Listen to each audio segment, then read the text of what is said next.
Dick's unorthodox style of leadership meant he was admired and feared in equal measure. Dick took the floor like a statesman, and he proceeded to deliver this fearsome attack on short sellers, the people who were depressing Lehman's share price by being short the stock. And he, rather to everyone's surprise and mystification, he said, "If we get this right today, hope it will squeeze some of those shorts. And squeeze them hard. Not that I want to hurt them. Don't get that, please, because that's just not who I am. I am soft, I'm lovable. But what I really want to do is I want to reach in, rip out their heart, and eat it before they die." Dick Fuld also had an insatiable appetite for profits. Fava beans.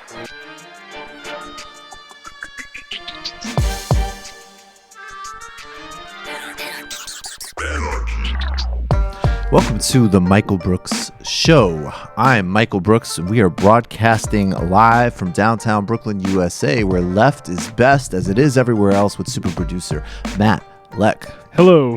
Chief economist David Griscom. How's it going? Super producer David Slavic is in the digitosphere in the ever-growing, ever-aggressive, ever-expansive TMBS universe. On this week's program, Alberto Maida, he is a Brazilian political scientist and pollster. He's going to break us down the latest numbers coming out of Brazil's presidential election. Will a fascist fall? Will Lula orchestrate an election from prison? Matt Taibbi then returns. He has a new book out. It's being serialized. It's called The Fairway. It's an informal sequel to Chomsky and Bernstein's Manufacturing Consent. We'll also talk about the financials crisis 10 years later. We're still not jailing bankers, and we have a special gulag in the postgame. We're reading Thomas Friedman together, and then we're bringing it all home with a dunkathon on Andrew Cuomo. Shudder. A shout out is going to be going to Norway, and of course to all of the people, including friend of show Wendy Wong, getting arrested, protesting the ongoing push for the confirmation of Judge Kavanaugh as the exceedingly credible accusations cascade and pour in. All that, plus we have a Leck Regulate, we've got Griscom's Economics, and so much more on The Michael Brooks Show. Let's get it. Well, let's start by talking about why corruption in and of itself is not a sufficient tool for understanding politics and understanding how power works. Nobody wants corruption. Nobody likes corruption, like nobody likes Andrew Cuomo. But corruption in and of itself, particularly when it's been weaponized by one side of political warfare, can never get us to a proper analysis of what we need to have in a complex situation. And of course, I'm referring to Brazil, but I'm also referring to the entire politics of Latin America's pink tide and the counteraction by the right against the left, and also how, more broadly, we conceive of these questions as institutional and not just moralistic ones. Liberals too often make this mistake. They believe that political institutions are neutral, especially legal institutions. But a material understanding allows us to see political institutions having distinct, though with not out contradiction orientations. So in Brazil, which is obviously very important to me and important to this show, you had a party, the Workers' Party, under the, as I always say, in terms of reality, the unparalleled political leadership of Lula da Silva. After 3 failed tries and after a contradictory constitution in 1988, which brought an end to the military dictatorship and formalized Brazilian democracy and was very socially and labor progressive in some respects, but still formalized Brazilian oligarchy, we had a Workers' Party under Lula's leadership that tried for the presidency 3 times, gaining the presidency in 2003. And as part of a broader set of deals and 2 terms in office, that lifted between 30 and 40 million people out of poverty, that brought innumerable material good to poor and middle-class Brazilians, lower middle-class Brazilians, there was accommodations made with the Brazilian political structure, the traditional oligarchies and parties that run that country. In 2013, there were mass leftist protests in places like São Paulo against some of the failures of the workers' government, that then being led by Dilma, including the way the Olympics and the World Cup were handled, bus fare hikes. Those protests against austerity morphed and were harnessed by the right for a broad, sprawling anti-corruption politics, which quickly centered all discourse about corruption to focus on the Workers' Party, while ignoring and downplaying, in many cases, much more urgent and serious and structural and endemic corruption questions that, of course, implicated all the rest of Brazil's political parties. This is actually happening across Latin America. There's serious corruption charges everywhere from the center-left in Chile to the populist Cristina de Kirchner in Argentina and, of course, in Venezuela. We know, as an example, and I'm quoting now from The Nation, that Cristina de Kirchner was indicted for fraud for conspiring with her public works secretary, Jose Lopez, to steal millions of dollars of federal contracts intended for road work in Argentina. In Chile, Michelle Bachelet left office under a cloud of suspicion. Her family, and by extension herself, is accused of illegal real estate transactions that netted millions of dollars. Now, we understand the difference between campaign contributions and bribes, supposedly. Bribes are things that show up in duffel bags. They're underhanded. They're off the books. But we do know that legally and structurally in the United States, and in Brazil for that matter, where the second highest rate of campaign money is spent anywhere in the world, that corporations and the private sector funnel money from campaigns and are a conduit for essentially governing the political process. We're going to play a brief clip here in the background. This is protests for the assassination of Marielle Franco. We talked about this with Glenn Greenwald several months ago. There still has been no real movement on the investigation of the assassination of a city councilwoman who was almost certainly murdered by people connected to the Brazilian far right. And anti-corruption politics has been used across Latin America as a tool against the left and not something for a broader effort towards corruption as a whole. And any effort towards dealing with corruption as a whole would immediately implicate capital, oligarchy, and all forms of non-public campaign funding structure. And you see this discourse sometimes in the United States with certain people who talk about politicians of conscience and corruption as free-floating ethical questions and not ones connected to systems of power, patronage, and connection. That's what we see in Latin America. That's what we see in the United States. That was what we see everywhere. And until we can realize that the line between a bribe and a campaign finance donation is one of legalities and appearance, not real substantive difference, and until we can have a politics that is not just anti-corruption, but a politics that scrutinizes and deals with the systemic conditions underneath that corruption, we will get nowhere. And also, as in the case of Brazil, with a strong anti-austerity movement getting harnessed in the end by the right for a free-floating anti-corruption politics, which Bolsonaro, the fascist, has run with in every way, echoing Pinochet in Chile in the 70s, echoing drain the swamp here with Donald Trump. People's outrage and sense of morality outside of historical and material conditions will never be a winning strategy for the left. So we must be anti-corruption, but anti-corruption in every single sense. And if we follow that logic, we're going to start to become pretty anti-capital. I say that, and then I'll also say, as we move towards October 7th and the conversation with Alberto Maida, Lula Livre, which I think I'm still a little off in that pronunciation, but I'm working on. I'm going to need to learn Portuguese, I think. I wish I wasn't such a shabby language student. Duolingo, man. Does it work? I picked up quite a bit of French in the run up to my trip there. I was after about day 4. I'm like, you know what? Some of this stuff actually stuck. Do you have any other language in your background? I took Spanish, 4 years of Spanish in high school, but Did I you never. retain?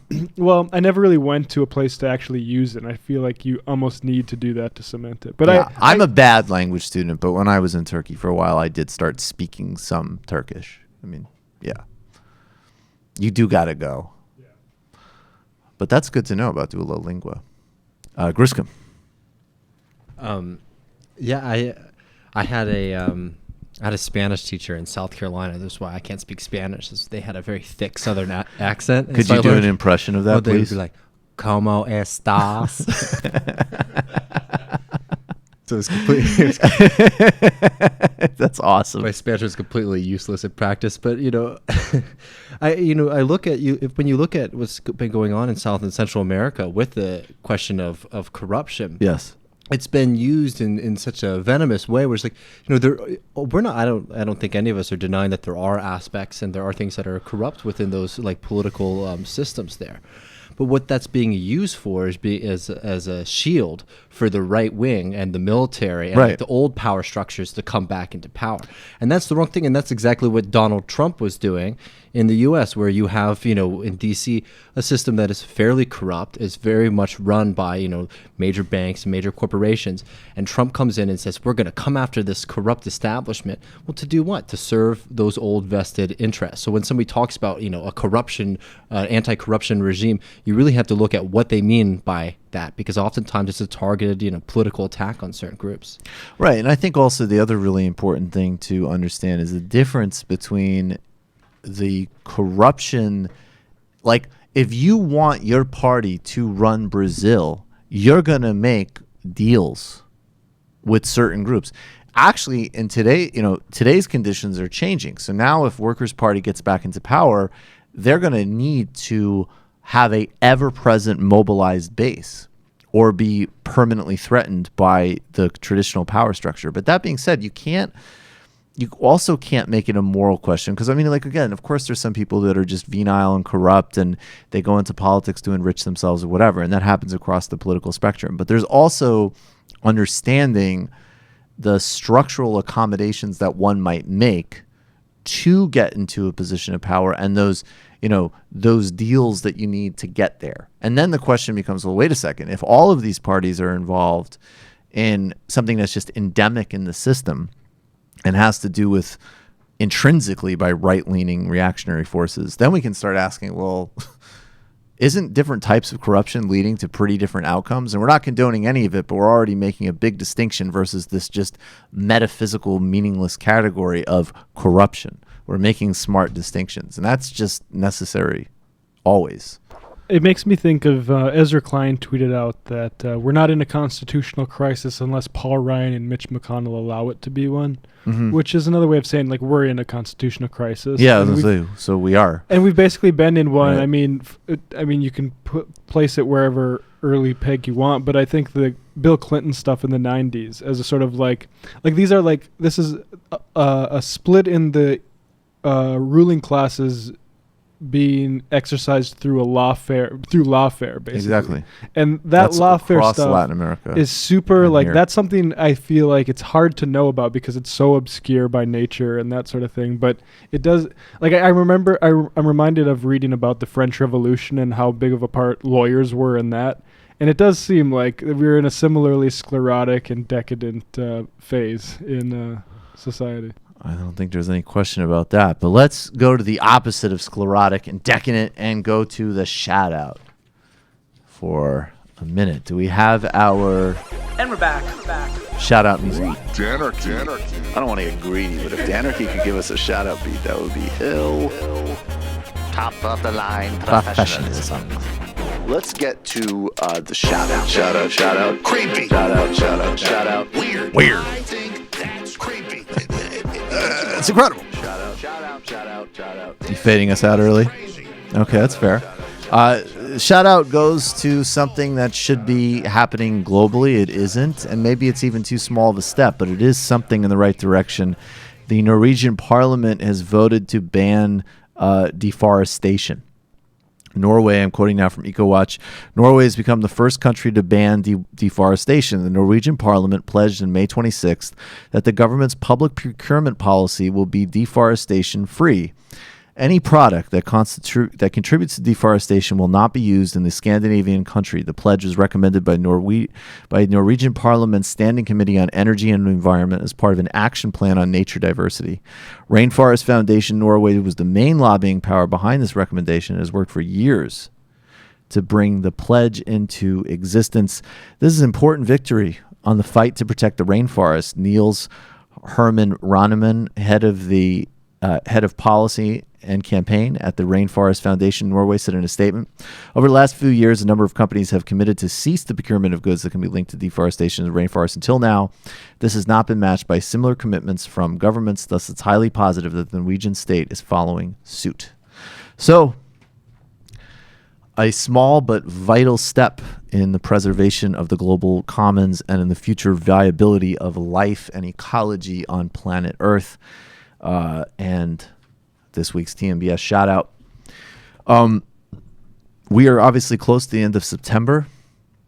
The chill, the ruthless chill of, at least for me, what is a dreaded seasonal change is coming. I really hate it. I do not like the cold. I love the weather today so much. I do not agree with it. Even when it's raining like this, you like it. Yep. Yup. Let's read some P.G. Woodhouse, drink some tea. Actually, I'll read some P.G. Woodhouse and drink some tea. I've read a P.G. Wodehouse. The nice thing about P.G. Wodehouse stories is they're very short, and you get like 4 of them in one book. Yes, you do. Are we saying Woodhouse or Wodehouse? I've heard both. I'd say Wodehouse. I think it's Wodehouse. Well, that's how it's spelled. Yeah. You know, he lived nearby. He lived on Long Island. He lived in Long Island? Yeah, I didn't know that. Like for this guy who wrote, if you guys don't know, he's an author who wrote a lot of like satire. Most like people know British. Jeeves, I think. Yeah, Jeeves' character is... You know, so he made fun of all the British, but he lived in the U.S., and he would write like for about like an hour in the morning, and then he would drink martinis and watch American soap operas all day long in Long Island. Hell yeah, dude. That's awesome. I was sort of with it, really, besides the writing and soap opera part. Everything else sounded great. Soap operas can be addicting, man. I've never tried it. Maybe we'll do that when we get to 3,000 patrons. We'll do a soap opera watch party. The politics of, gosh, I can't even name one. General Hospital? I don't know. That's the only one I know. Days of Our Lives. What we're going to do is we're going to pack a bowl and we're going to just watch Days of Our Lives together and just like see like cultural implications of that. We're going to listen very closely to the string music score that they use to tell you how to feel about every scene. Well, those hints are not only relegated to soap operas. All right, Matt, where's the music we have that strongly intimates that people should become patrons of TMBS? Okay, that's good. That seems about right. Guys, I know I explain every week we're getting close to the end of the month. It's definitely time to become a patron if you haven't yet. We see that 2,000 in our sights, and we've got some new plans with that in addition to sustaining what we have, making it durable and expanding it from there. Huge amount of extra content. Discord community. This weekend, Luke Savage debunking the myth of Canada's leftism and talking about a illicit history. What'd you say? OPE. That's what Canadians and Upper Midwesterners. Oh, gee. OPE. OPE. OPE. OPE. You down with OPE? You know Luke Savage. And we're doing an illicit history of Canadian politics. Woke Bros returns this week. Don't forget, October 5th. I think it's sold out, but they might let you sneak in. I'm there for the Count the Ding show at the Bell House. I'm one of the the guests, one of the Count the Dings adjacents. Come Patron Day. Appreciate it. Give you a longer wrap next week. Want to get you in under the wire before September ends. Patreon.com/TMBS. Thanks everybody who make this show possible. The whole team, all patrons, all the folks in the Discord, all of my advisors, everybody else. Much appreciated. We will be back briefly with Alberto Almeida.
Welcome back to the Michael Brooks Show. I'm Michael Brooks. Joining us now from Brazil is Alberto Almeida. He's a political scientist and author of several books on Brazilian society and politics, and one of the most important analysts and watchers of the current Brazilian presidential and broader elections taking place in Brazil today. Alberto, thanks so much for joining us. Okay, good evening. How are you? Doing very well. It's very good to be speaking with you. I really appreciate you taking the time. Let's start just with where we stand now, heading into October 7th. Can you give a brief review? I've certainly talked a lot on this show. People joke about how much I've talked on this show about former President Lula. But there's, of course, also Bolsonaro, the far-right candidate. Can you tell us the sort of main candidates in play right now and what the polls look like headed into the first round of the elections on October 7th? Yes, for sure.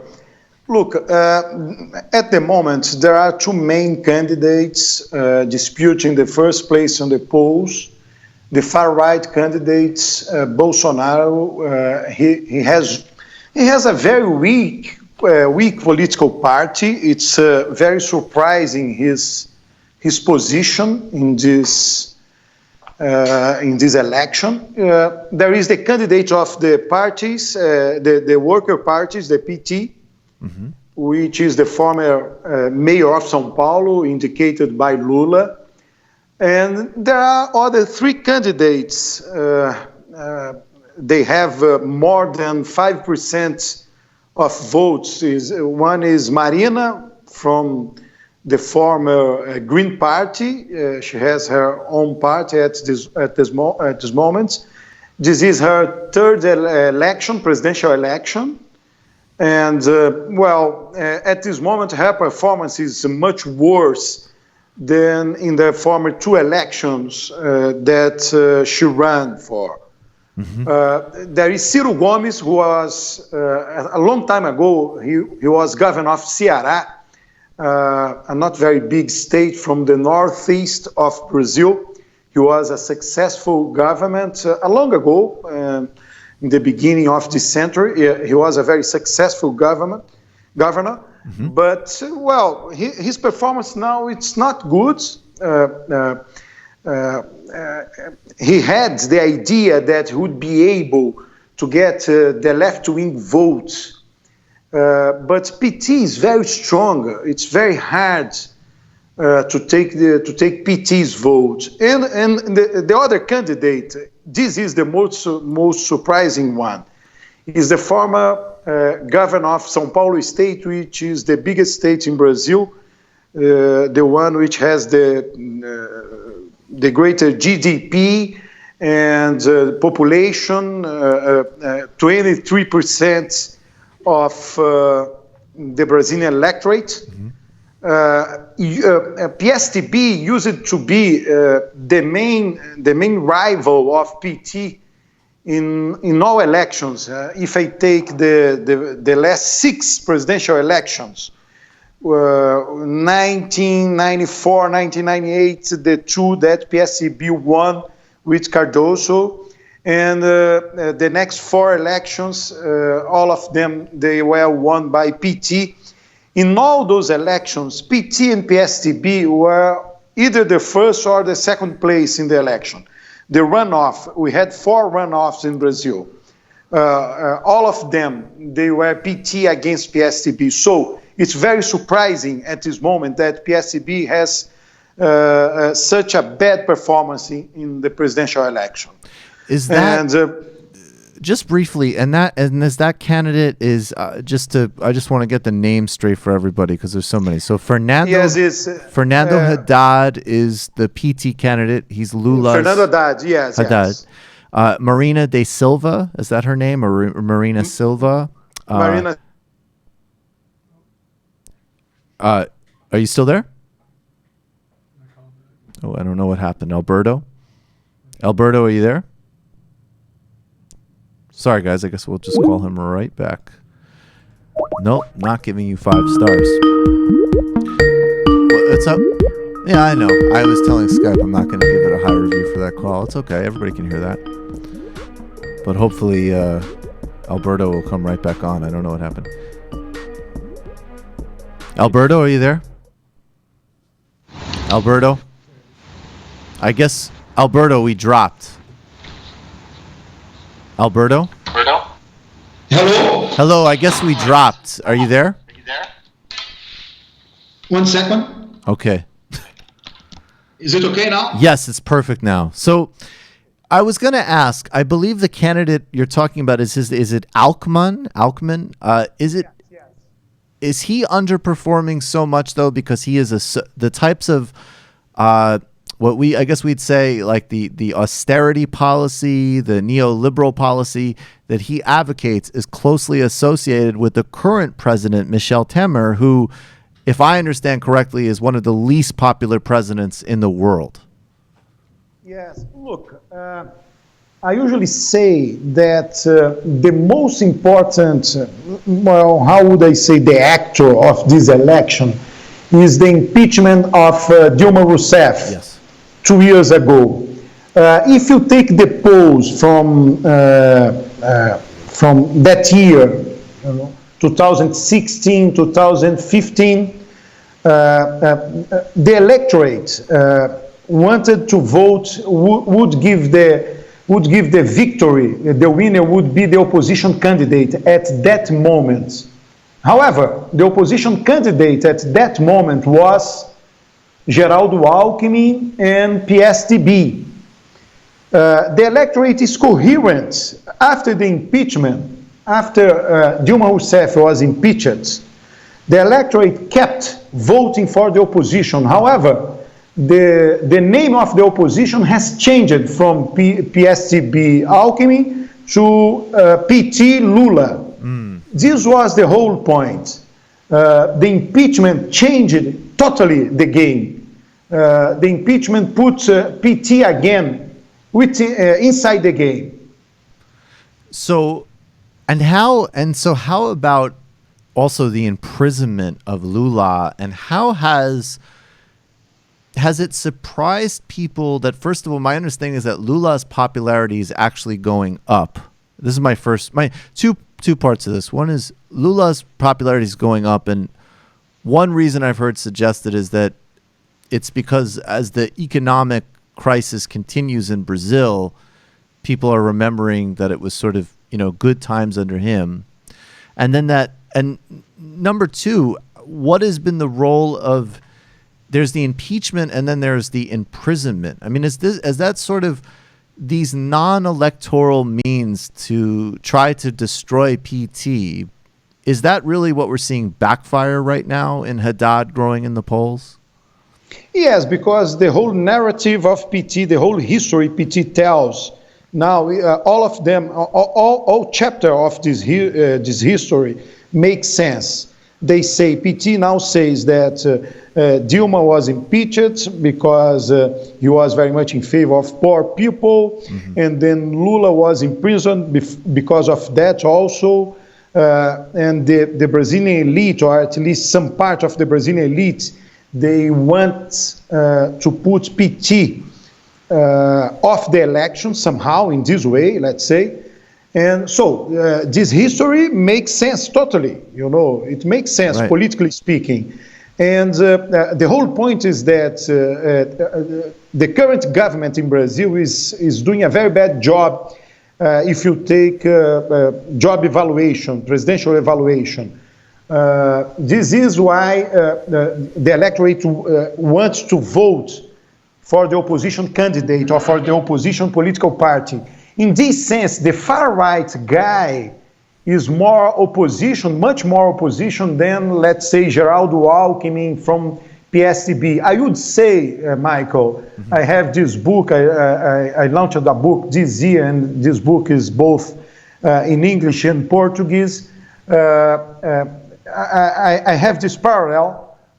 PT is the Democratic Party in Brazil, the left, or the center-left in Brazil, and PSDB used to be, or is somehow, the center-right, the Republicans, the Brazilian Republicans, because of the way they are voted, there is this poor people, more poor people, they vote relatively more for PT, and less poor people vote relatively more for PSDB. So the point is that it has changed now. PT has kept his electorate, but PSDB wasn't able to do that. So now we have the rise of Bolsonaro on the and I think a lot of people do use the word fascist. We'll use the kind of more, I guess, temperate term, say far right. I guess first, it's interesting. I think you're obviously explaining his appeal well. There's a way in which this is the sort of far right side of anti-corruption politics and a certain type of populist tide that you could connect with the global far right, from Donald Trump to Brexit and so on. People have made that comparison. But first, I guess maybe explain, actually, I have a second part, but first, could you explain Bolsonaro a bit more? And then maybe actually why you don't seem, if I read you correctly, you don't seem to think that he actually has it in him to go the distance, even though he leads in all the polls. Yes, look, he is a federal deputy, an MP. He is in his 7th consecutive mandate. He has been a federal deputy for 28 years. I was looking at the time series of polls, and by the end of 2016, he had 0.88% of votes at national level. In April 2017, 4 months later, he had 14% of votes at the national level. So in 3 months, he was able to get almost to double his votes. It's difficult to understand that, because 2016 was a mess in Brazil. There was the impeachment. By the end of the year, in October, there was the county level elections here in Brazil. PT was defeated by a landslide, and PSDB PSDB won very important counties in Brazil, big cities, small, medium-sized cities everywhere. So PSDB was at that moment, was perfect for PSDB to get a good moment, to go up in the at the national level. But Bolsonaro he's a populist in a very specific sense. He doesn't have a strong political party. His political party is almost a joke party. So there is only 5-6 MPs, no structure at all, just a speech. It's very surprising for me, Michael. Brazil is such a huge country, a continental country with a very big electorate. Our electorate is the 4th biggest in the world. The first one is India, the second US, Indonesia, and then is Brazil. So the barriers to be a competitive candidate in Brazil are very high, and he was able to do that, to make it. It is unbelievable, It's something completely surprising for everybody here in Brazil.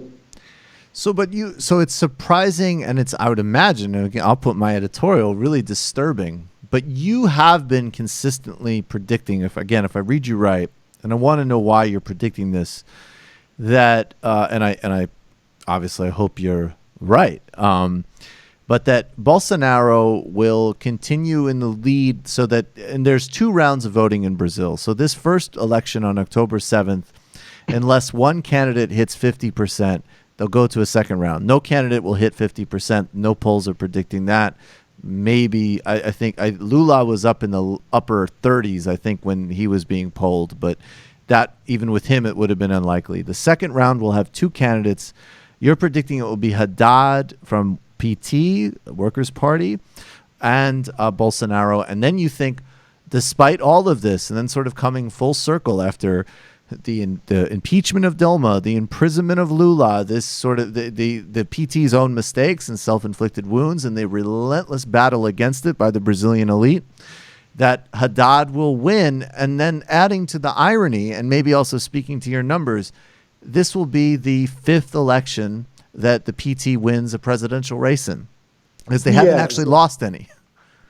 Yes. Yeah. Look, they lost for Cardoso in 1994, 98. Right. But look, I think that Haddad is the favorite for sure. You know that the favorites in the U.S. election, Clinton was the favorite and Trump won. So the favorite can be defeated. But he is the favorite in Brazil. We have those polls in Brazil. There is the question about the first rounds, but at this moment, polling people, they ask the question about the second round also. Usually, the question at this moment, the question about the second round is very much able to forecast the final result. It has happened 4 times, you know. It's very hard to overtake the leader. And there was a poll yesterday, and this poll said that Haddad has an advantage against Bolsonaro by from 6 to 10 points percentage. So he is the favorite because he's the opposition candidate, clearly the opposition. And PT is very good communicating and all this stuff, political ads. PT is very good on that. PT is very able to fight.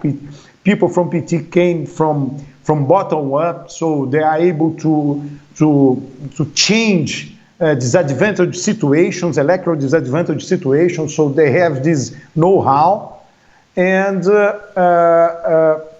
Bolsonaro has this anti-systema stance, anti-corruption stance, which is popular also, but he's not able to get into low-class people. You know that Brazil, despite the fact you have a big economy, let's say in gross GDP, but if you take per capita, Brazil is a poor country. And the majority of Brazilian population is very poor, and PT and Lula and all the symbols and public policy, I would sum up in one side the symbols of Lula and PT, and on the other side real public policies to improve poor people's life. It's very well rooted in the Brazilian society at this moment, you know. Yes. So that makes total sense. So I mean, if Haddad wins. Well, actually, before I get to that, 2 more questions. If in the second round it's pitting Bolsonaro versus Haddad, that creates a really interesting test case for, I guess we'll call them the Brazilian Republicans. So these are the same kind of elites who waged a relentless war against Dilma and Lula. They seem to, I think, obviously have much more hard right policies. They seems to me they also kind of resented the success and popularity of Lula, that a guy who was a metal worker would, do the job better than they did, wasn't thrilling. They're going to have a choice. Is it this? They've waged a battle against PT, which is interesting that you keep kind of emphasizing. PT is not, it's much more analogous to, a European social democratic party than a hard left party. So the policies are pretty moderate, but nonetheless, they opposed the policies and they waged, total political warfare, impeachment and imprisoning of Dilma and Lula. Do they back Bolsonaro in the kind of quest against PT, or did some of them say, well, we did everything we could, but now we can't embrace, a guy who's openly calling for killing people, who's made pro-rape and racist and all the rest comments, even though Bolsonaro has moved in their side on the economic questions. He's advocating privatization and so on. Where do you think that kind of Cardozo vote will go in the second round? How will they respond? Look, that electorate, the Brazilian elite, for example, if you take the financial market in Brazil, people from the financial market, they are supporting Bolsonaro. It's unbelievable. The economists, the financial market outside Brazil is against him somehow, or at least the media related to the financial market. The economists. Yes. Yeah. You know that. This week they did an article, a very long one and detailed, saying that Bolsonaro is very backwardness for Brazil. And PT, you are totally right, PT is a very moderate political party.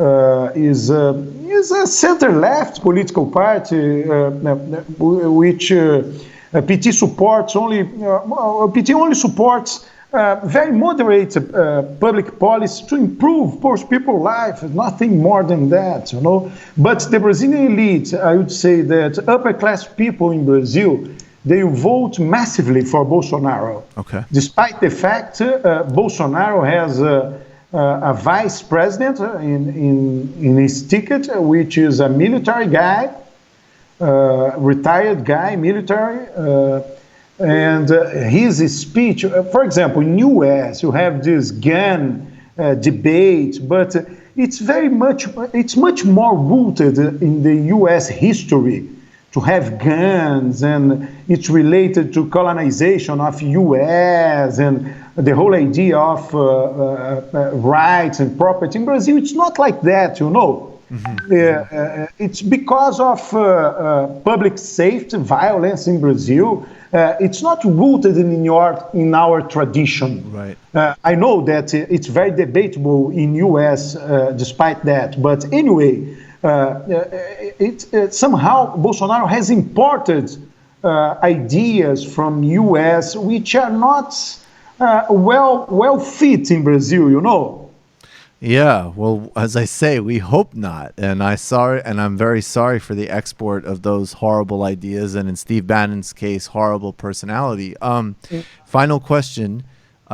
If Workers' Party wins, what do Fernando Haddad as president, the leadership, I think Dilma Rousseff will be returning to the Senate, and then, of course, Lula, and we should say that both Lula has sort of indicated and Haddad has said straight out they're not planning on pardoning Lula, but they will continue a civil struggle for his release even if they win the election. Obviously, the politics of his imprisonment will change, and apparently he's certainly been involved in devising election strategy and policy from prison.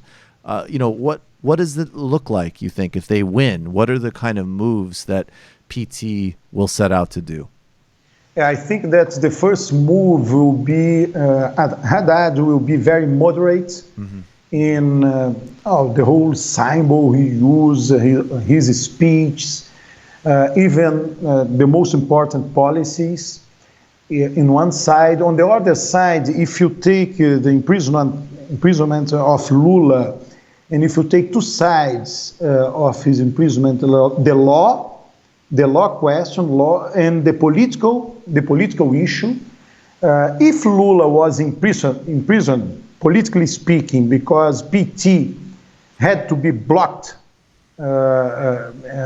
just to block PT in terms of winning the election. If PT wins, so there is no reason anymore for Lula to be in prison. Right. You know. So the political problem will be solved to release him. The whole point is that the law is part of the political problem.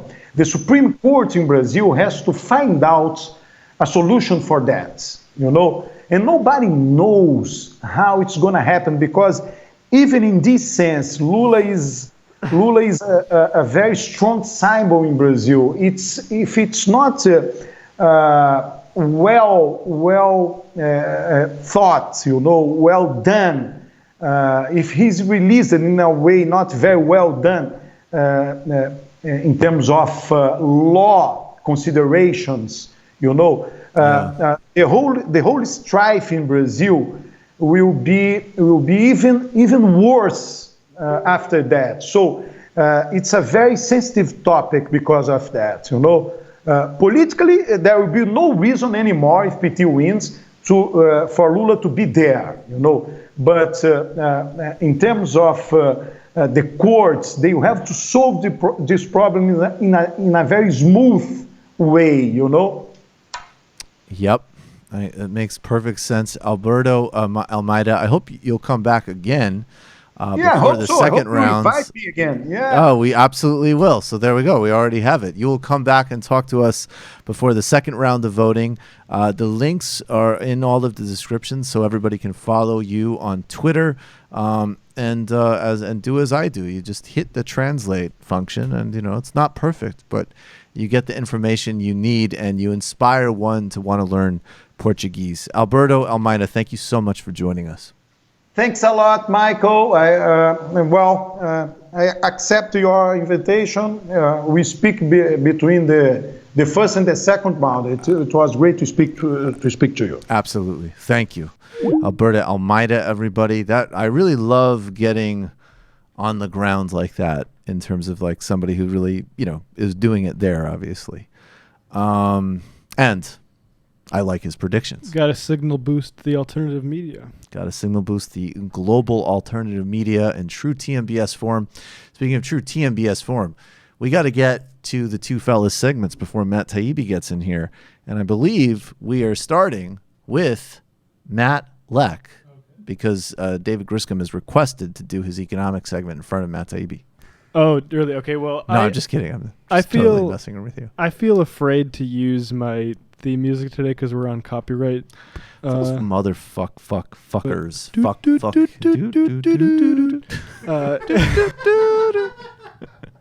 Nice. Now, I'm not going to pull up the tweet, but I got upset because a podcast somewhat related to our family of podcasts recently had Rick Wilson on the show. And we've talked a lot about Never Trumpers and how sort of pointless they are. But there's a new sort of test I want you to run on all Never Trumpers. Yes. And it's, do they have anything in their inbox that they should be sharing with us about the people they used to consort with? Because I like this line of thinking. They act like they want to be helpful, right? Right.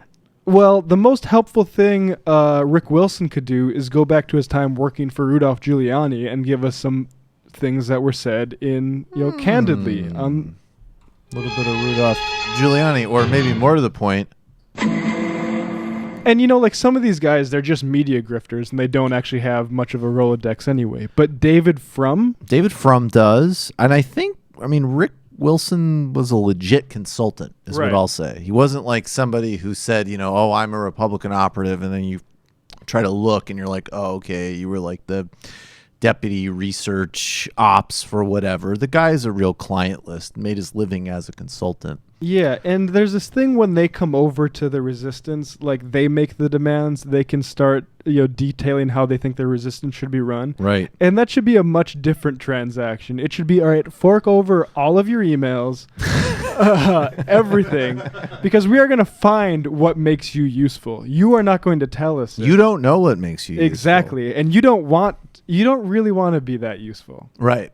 You don't want to be that useful, because if you're Rick, the one thing, look, I'll give Rick Wilson one thing. He's capable, as literally tens of millions, if not hundreds of millions of people are, at like harshly criticizing Donald Trump. And I guess kudos for calling him a misogynist and a racist relatively early. But like, he is the classic one who will do a like, why do immigrants want to come here? Because we're awesome, and because it's capitalism, and because every single problem in this society that gave birth to the parasite that's Donald Trump, I've been an ad man for decades. Get the fuck out of here. I agree. And I think that's actually a really smart distinction too, because you're not even saying like, you can't like write a book, do your media hits, cool, but you got to put some points on the board before you do that. Yeah. Like you got to. You can't just do what other liberals are doing, and because you have a R next to your name, it's basically an identity politics argument. It's pure identity politics. That's all it is. We do have music to test out on Griscom, I think, pretty soon, actually. I think we can still get away with this. Think we can still get away? All right. David Griscom, go. Yeah, well, this is appropriate because this is a update on the trade war with China. I just wanted to sort of give everyone an overview of this because there's a lot of noise about the trade war, and a lot of people sort of miss what's actually going on and what's going to be more effective down the line. So just recently, the U.S. upped its tariffs on China on another $200 billion worth of Chinese goods, and these goods are facing an additional tax of around 10%. But this is set to increase at the end of 2018. China retaliated with tariffs on $60 billion of U.S. goods, and they have more of a variable 5 to 10% increase. And the problem with this sort of trade war back and forth between China and Trump is that the U.S. does have a lot more leverage at the outset with China to be able to increase tariffs on certain goods that are being imported because China exports so much into the United States. But I think we really need to think more structurally about it and a little bit more about the different factors and the different organizations that are interested in a trade war with China. So there's one thing that a lot of people miss about the Chinese economy, because a lot of people are sort of stuck in what it was even 10, 15 years ago. It's been pretty dramatic what's happened. China still produces a lot of low-end goods, but it's not producing as many as it used to. A lot of China is actually producing some very serious high-tech luxury goods and products. So those are things that are going to be affected very differently from these kind of tariffs. And you look at corporations like Apple, for example, those are excluded from the tariffs after Tim Cook pleaded with Donald Trump earlier this year to make sure that the Apple Watch was not going to be something that was going to be hit with U.S. tariffs. Of course. So you got to understand is that China actually has been able to create some pretty interesting competitors to groups like Google, Facebook, and Apple, and more high-tech products. So there is an interest in sort of punishing China, who's been sort of producing their own goods on their own. And another thing too is like China's really able to implement technology very fast. You look at something like Uber in the U.S., it's taken years for that to really become ubiquitous across the U.S. So in China, they have a ride-share service called Didi, which is something similar. And within 3 years, it had 50% market penetration in China. Mm-hmm. And in the U.S., we haven't even hit that rate. So it's just like a very different system in China. Right. But I just sort of wanted to say a little bit, because a lot of people want you to predict what's going to happen, and it's something that some people like to do, and I don't think is particularly helpful. Because we're going to do a new segment called Grisco Balls. And it's going to be you with a crystal ball. Grisco Balls. But the thing is, I think the most important things that we need to look at with China is what it's going to mean is that China is just going to look away from the United States as the trading partner, and it already is. And China's already been talking about for years moving away from focusing on the U.S. economy and also increasing domestic demand and domestic spending. And that's the big thing that is likely to happen. So we're going to see what happens, because for years China's not wanted to have more stimulus and demand Keynesian spending within their economy out of sort of tacit agreements with the U.S. But at this point, I really don't see too much reason for the Chinese to not start loosening their monetary systems to encourage more growth domestically. And is that Matt's? Whoa! I don't know. That's your button, actually. Yeah. Did his button just blow out? It might be okay. I think it's all right. Okay. But so anyways, the thing is, the Chinese attack. Yeah.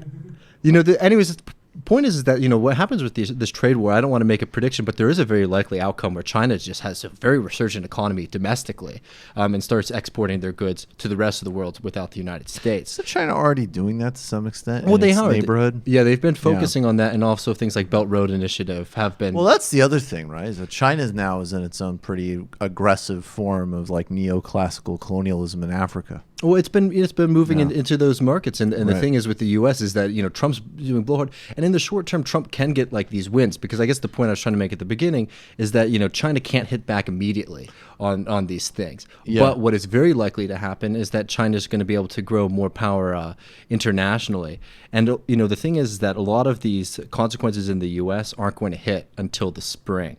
Until a lot of these tariffs really start to become unbearable. And who's going to pick up the tab, by the way, for the U.S. tariffs? It's going to be U.S. consumers and shareholders in the large part. So we're really going to have to see what happens. I mean, I guess the point is that a lot of businesses don't really know what's going to happen. It's hard to predict because it's so wild what Trump is doing. So a lot of businesses are being very hesitant about growth strategies for the next few months. So, we could see a slowdown in the U.S. economy. We're going to see higher prices and larger hits on Chinese goods. We'll have to see what happens. But but it could parallel all these other things where it's like, what is that? It's my button when I release it. It just goes, yeah, it's okay. When you release it. Okay. Yeah, but it parallels all these other aspects of Trump, which is like, maybe there's a 1 week win, but it's like literally what he's doing is essentially passing the baton.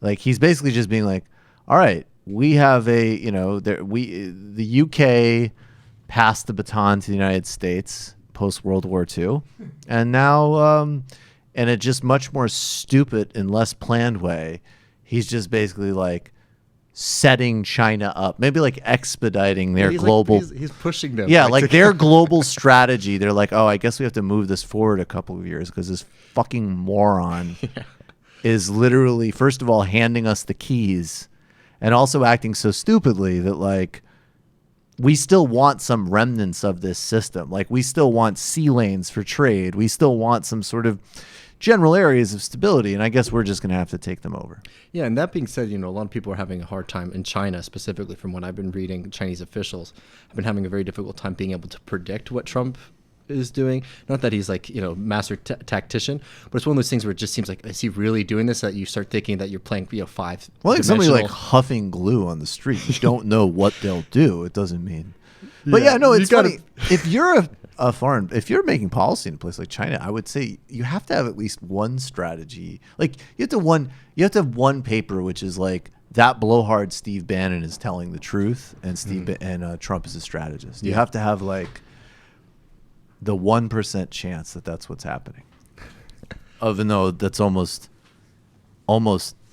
definitely not what's happening. No, exactly. I mean, I really would like to have a microphone in those meetings of China. You know what I like? Because I always remember now, it was like when he always was like, they're laughing at us. And it was like, you could do like a cartoon of like Obama's president, and they're just like, oh, Obama, we laugh at you. And then they go, oh no, Trump coming. We're not laughing anymore. I think we do have the laughing ready when we have it. But we're going to take a brief break, and then Matt Taibbi returns, and we'll be back in about, what do you say, like a minute, 30 seconds? All right.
I was simply trying to fix the culture in many ways. I think the day I talked to Sam was like the worst day of my life.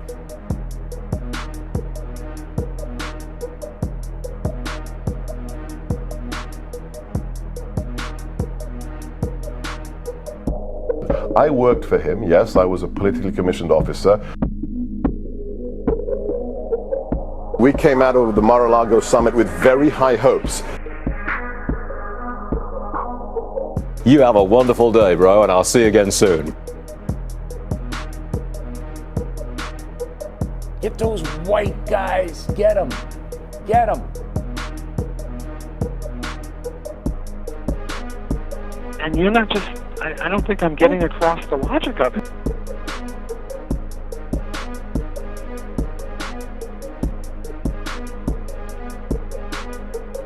Yeah, the one that matters is me. I'm the only one that matters. But nobody calls Sean Hannity. Yahoo! You have been the Edward R. Murrow of this whole process. An incredible, unsung success.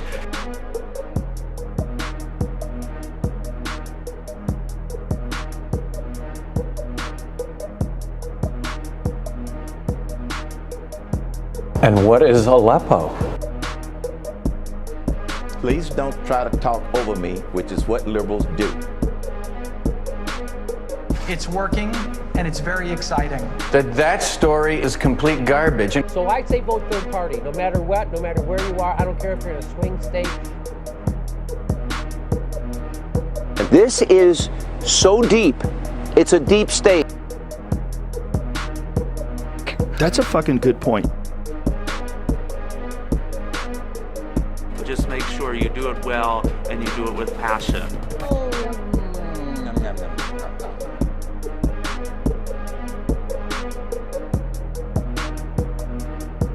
What do you think about that? Do you even care?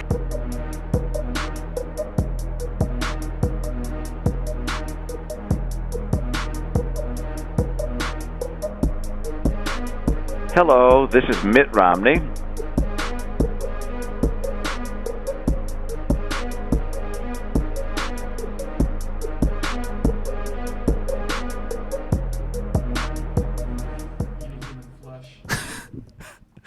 Welcome back to the Michael Brooks Show. Joining us now is Matt Taibbi. Matt, thanks so much. Do we need to be running more fans in here? Yeah, if you got it.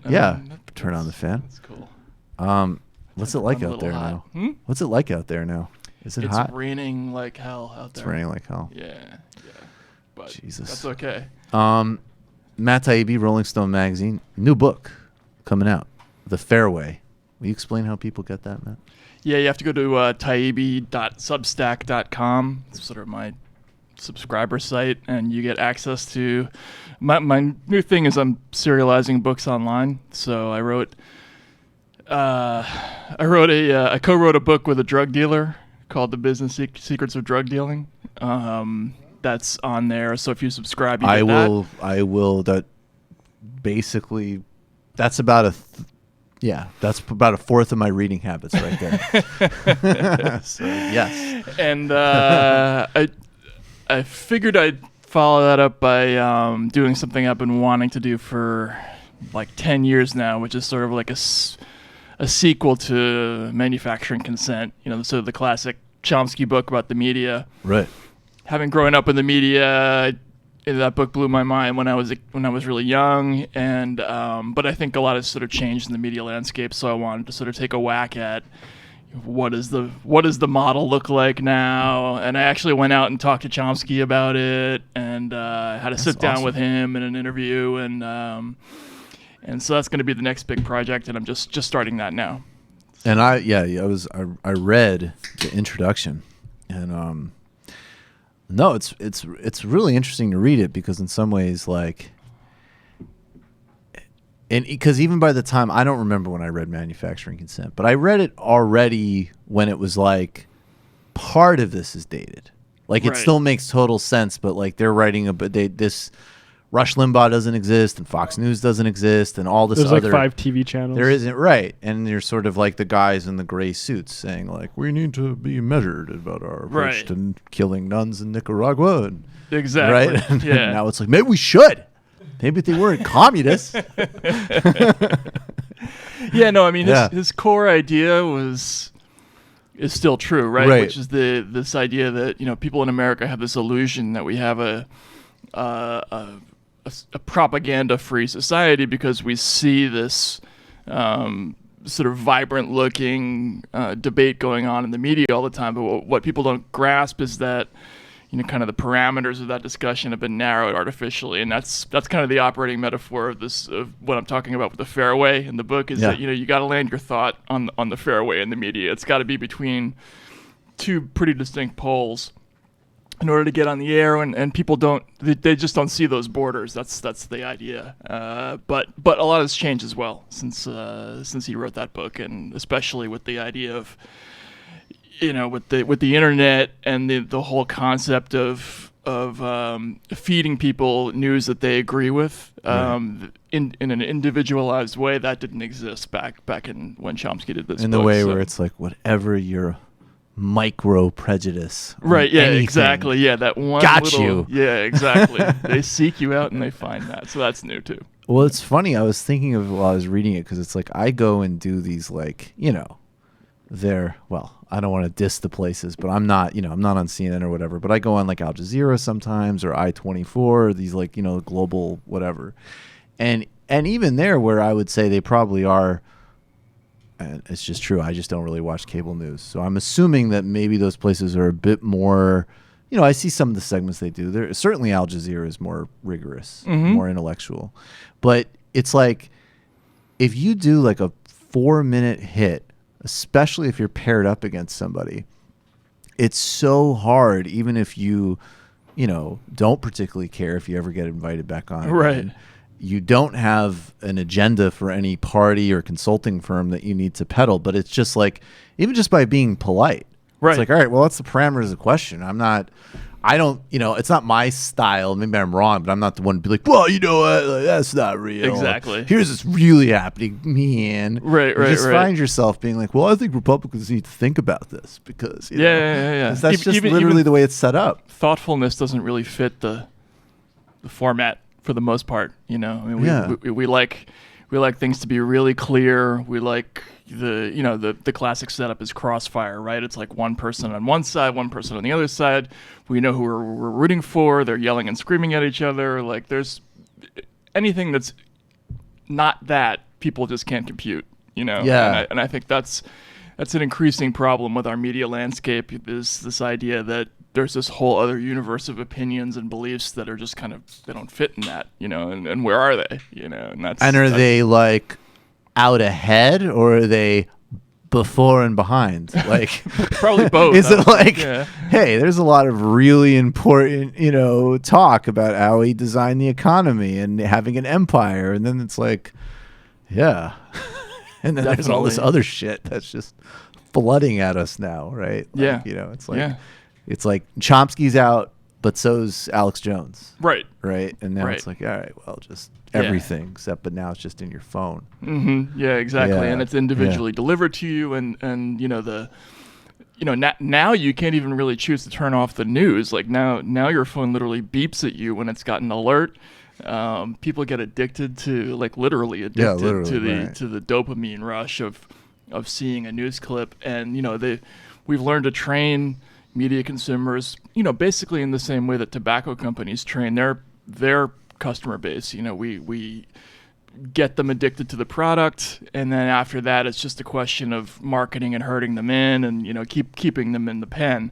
The corporate media, sort of business model has really turned into something that's very, very much like big tobacco in the last 3 or 4 decades, and that's a pretty weird and messed up thing that we really don't think about often enough, I don't think. No.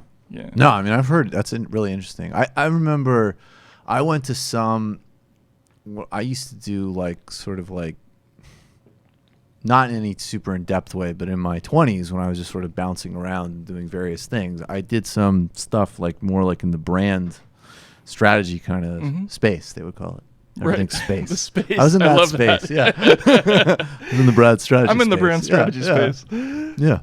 Now I'm in the YouTube dick comment space. And it's 2 spaces over. Yeah, it's a couple of spaces over from the brand strategy space. That's how Taibbi was in the Goldman Sachs exposure space. And I went to some presentation at some conference or something, and it was on gamification. And I just remember like, and I'm not, it was definitely not like, oh, and I saw how this was going to make, it's like 2011 or something. It wasn't like I didn't like see the future. The only difference was, and how I saw that I was a little out of that space, was this guy was basically explaining how like you can have emotional relationships with all of your gadgets, and you can constantly want to catch them, interact with them through various signals and feedback loops. And he's totally doing the like, so it's actually like a really emotional process. Like he sees it's like I'm giving a spiritual talk about how, if your sink became smart, you could, get sports cars on it, and that would be amazing. Right. And I'm sitting there like, that sounds fucking exhausting.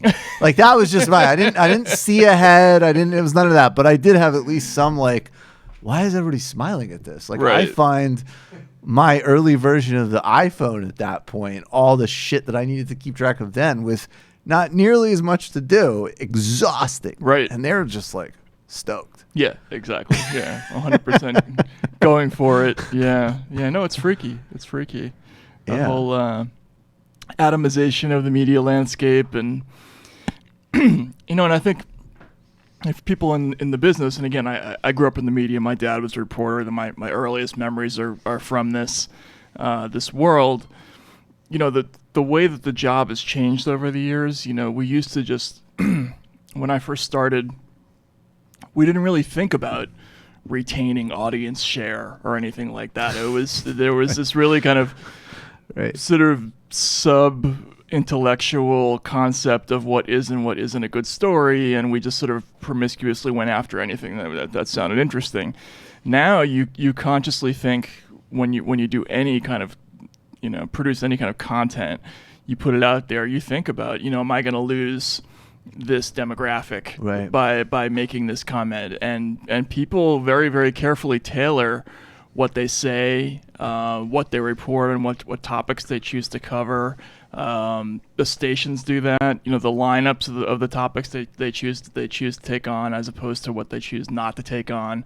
It's not just as crude as it used to be, where the main division was we didn't show poverty on TV because it bummed people out because they wouldn't buy Chevys. Super bummer. Reason. Right. But now it's also like we can't show this because our conservative audience won't like this, or our liberal audience won't like this, and it's become this very, very specified process where we're really not reporting. What we're really doing is marketing, and that's pretty weird, and it's a big difference in the business. And I think a lot of reporters aren't even conscious of it yet.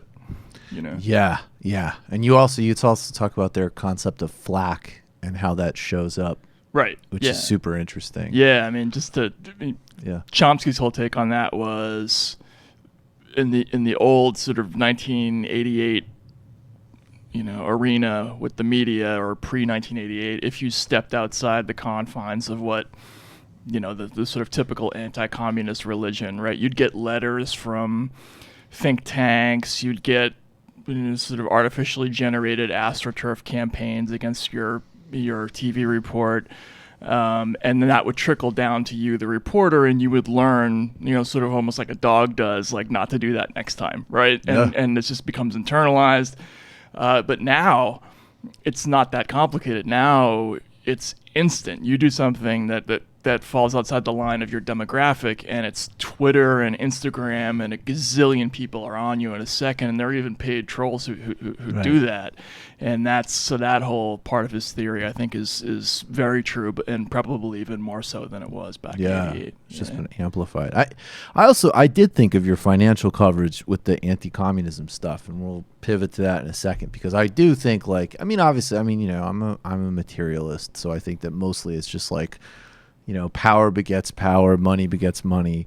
But there is an ideology, and it does seem like, the through line of everything from like, well, maybe that they had to mix it up and kill some nuns in El Salvador, but they were communists, is the same through line as if you just fucking deregulate. Right.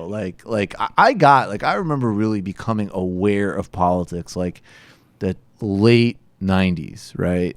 And honestly, and seeing people like Thomas Friedman before he was a joke. Right. Like you made him, thank you, into a joke. 1999, when I was like 16, 17 years old, being like, I don't know, these WTO protests make sense to me. Right. That guy was trotted out on every show to be like, you Yet. don't get it, because it's like a giant Bazir in Lebanon. Imagine an upside down giraffe. All his metaphors were so great. But yeah, you're right. You're absolutely right. I mean, so the pivot I want to do to talk about the crisis 10 years on and how badly it was covered 10 years ago is just by playing. We don't usually do this. Usually we play the cold open and it kind of sets the frame for the show, and it's some type of historical oddity or cultural product or everything from a movie clip to something about, Jamaica. But this clip of Dick Fold, who used to be the head of Lehman, is just... right, like already. He just cracks me up. Just look at him. I think it gets us into the ethos of like, there was a world where this guy was a highly respected, he was the head of one of the most important banks on the planet. Yeah, no, absolutely. It wasn't just, he was one of the most important people in the world. Yeah. Right. Yeah. Not just the guy that was not as good as the great Jamie Dimon, who hopefully you'll get to as well. Let's just set this up. This is some BBC documentary, and I like how it reminds us of our very own Mike Hanna here. If we get this right today, hope it will squeeze some of those shorts. Pause it. Matt can't hear it. Oh, here, I'll just play it over this. Okay, play it over this. Can they hear? He will. Okay. Hope it will squeeze some of those shorts. And squeeze them hard. Not that I want to hurt them. Don't get that, please, because that's just not who I am. I am soft, I'm lovable. But what I really want to do is I want to reach in, rip out their heart, and eat it before they die. Dick Fold also had an insatiable appetite for profits. I like the British guy at the end. He's a fucking lunatic. He also melted down the economy. That's right. So take us back to, that's actually, Bill Maher takes a lot of hits nowadays, including from people like me. But I think the funniest line he ever had was, Dick Fold. What a dick fold. Well, if I'm not mistaken, Bill was pretty heavily invested with Lehman. Ooh. So he had a personal... there was a little extra English in his hatred. But I mean, the company was run by a guy named Dick Fold. I mean, he's literally named. I mean, you can't make this stuff up. I mean, Dick Fold was so hated at Lehman that during the crash period, when he was sort of on his way out, the instant it was safe to be rude to him, he was jogging in the Lehman gym, and one of the other executives just walked up and belted him in the face.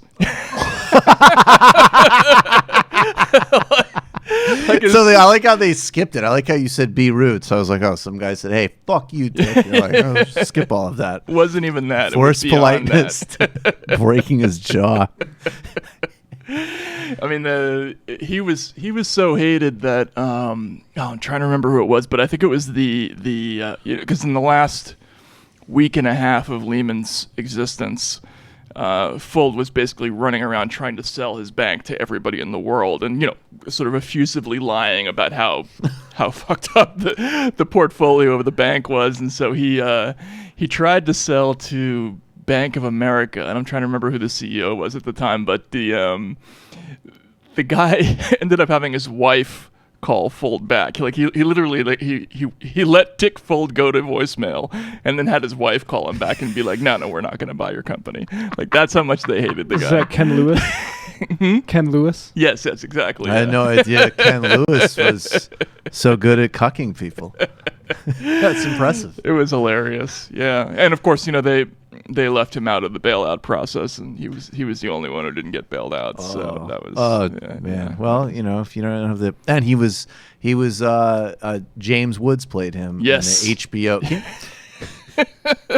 Which was probably the first time that James Woods had a tough time conveying the dickishness level, I mean, I think that... Be careful, he'll sue us.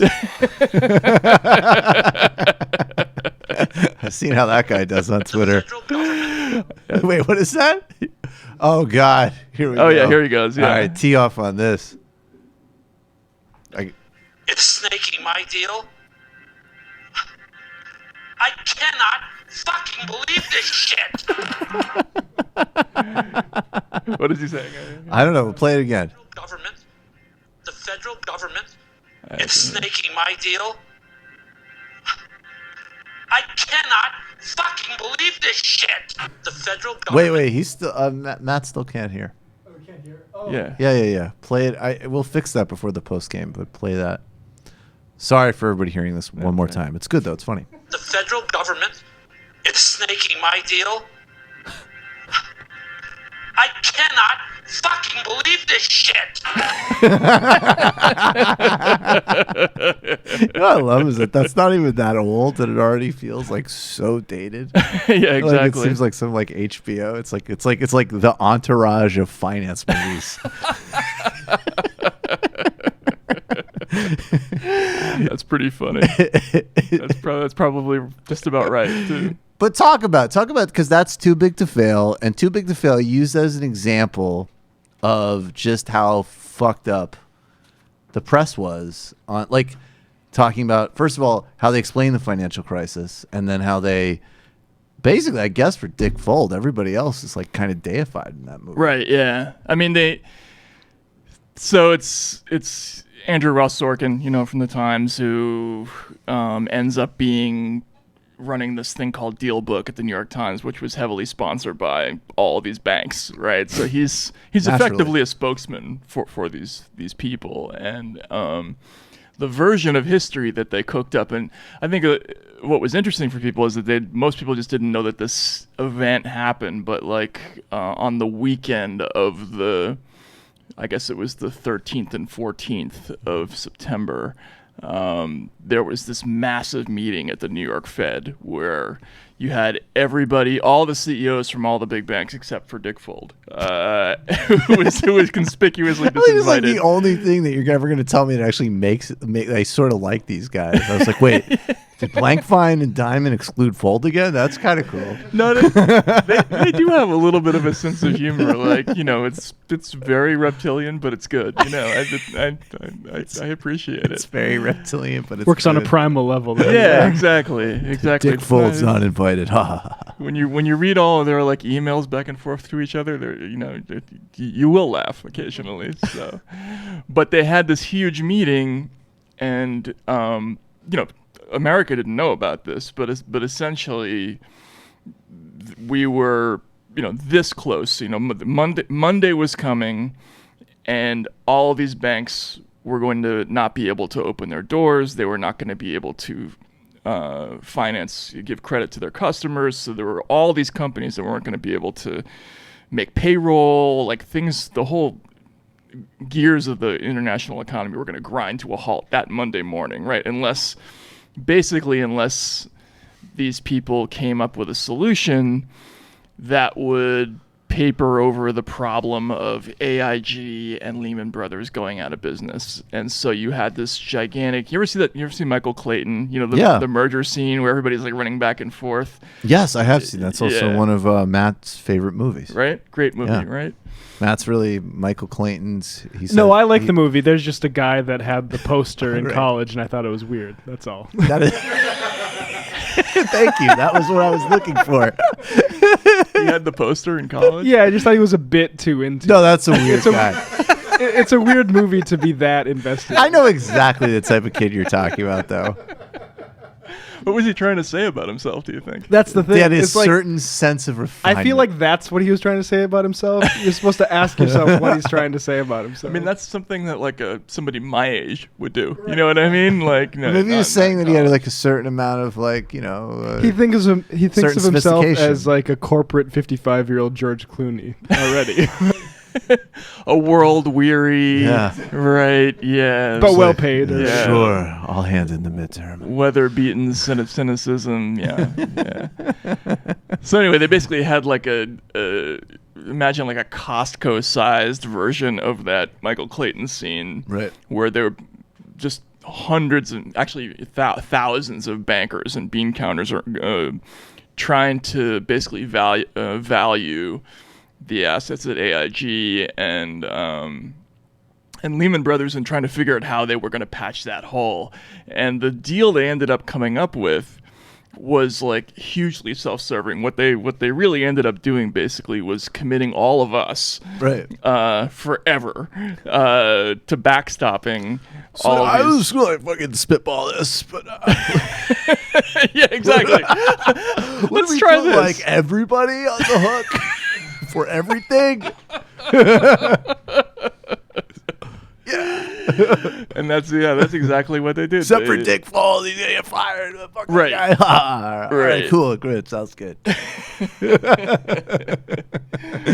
So they put all of us on the hook, and then they have to come out themselves and through people like Andrew Ross Sorkin and turn it into a story of like, no one could have seen it coming. It was a black swan event. It was a confidence thing, which is, to me, you'll debunk that in a second, but it's deeply ironic because it's like, this is also supposed to be the guys who say in the economics profession that's like, this isn't humanities, man.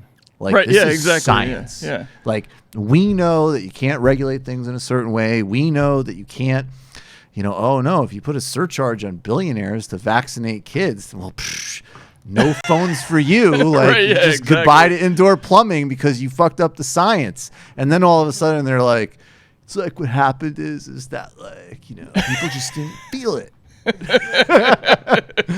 Things just sort of. Yeah. It was sort of the vibe. Right. What's that Australian movie, The Castle? Did you ever see that movie? This is another deep. It's actually a really good movie. It's about this like lower middle class Australian family, and they're gonna get basically eminent domain. They live in some like cottage underneath like an airstrip essentially, but like it doesn't bother them. Like they're kind of like happy-go-lucky, quirky. Like, isn't it great? It's beautiful. Hearing and they're gonna get kicked out to expand the runway. And they're going, and it's actually, there's a lot of good. Like at one point, the patriarch of the family's like, like, I'm bringing him to get what the Aborigines felt. Like, this is ridiculous. Like, but they get some, some like 2-bit, like they get a lawyer that they can't, like is not equipped to argue an eminent domain case in front of the Supreme Court. And he's just like, it's not constitutional in any way. And they're like, how? And he's like, the vibe. Basically the vibe. I would allow that. No, I think that he does a better job at the end, but if I recall, it's kind of the point of the movie. This actually really is fucked up vibe-wise. But Wall Street wasn't. That was a very specific scam. Yeah, you're exactly right. I mean, these guys are professional.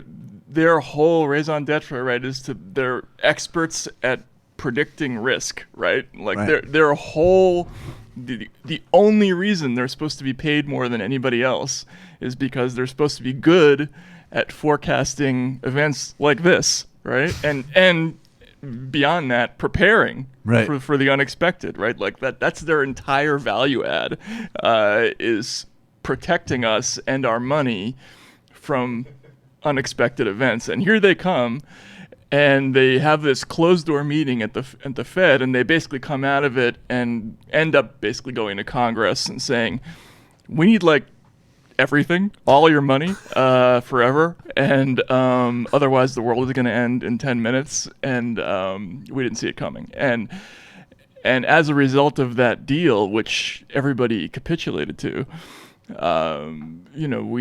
they ended up being able to sell themselves as the people who saved the universe, when in fact what they did is create this gigantic raging suckhole of debt through years of crime and fraud, and then they got us to pay for all of it. And it's just it's an amazing exercise in completely doing a 180 on what the narrative should have been, and they were able to get away with it largely because the subject matter was like a couple of notches too complicated for working reporters, I think. Yeah.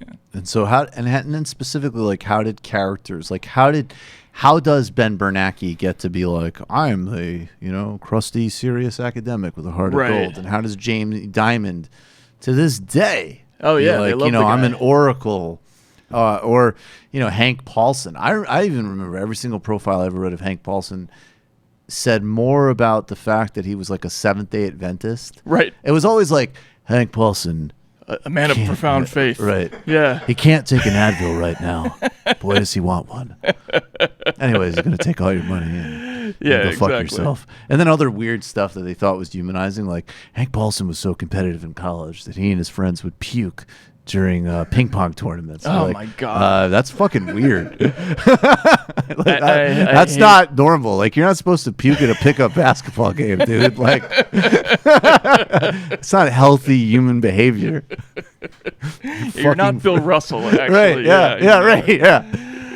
You know all those guys that actually do operate at peak performance, they don't do that. Right, yeah, exactly. Like, or like, I don't know, you're not Pete Sampras. That was Sampras. He always used to puke in the locker room.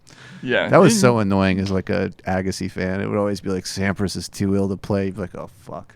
Sampras He's going to recover in 5 minutes. sense of humor issue. I always thought, Oh, he was a dick. Yeah, remember that exchange where Agassi taunted him about tipping?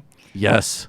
Actually, can we pull that up? That was hilarious. Super, that was one of the funniest things. That is hilarious because it also really revealed, like, I think it revealed, like Agassi. I mean, I like Agassi. I think he's a cool guy, obviously. But, like, just the way Agassi is being a little bit of a dick, kind of messing around. Sampras is, like, stone-faced, and then Sampras becomes wildly inappropriate.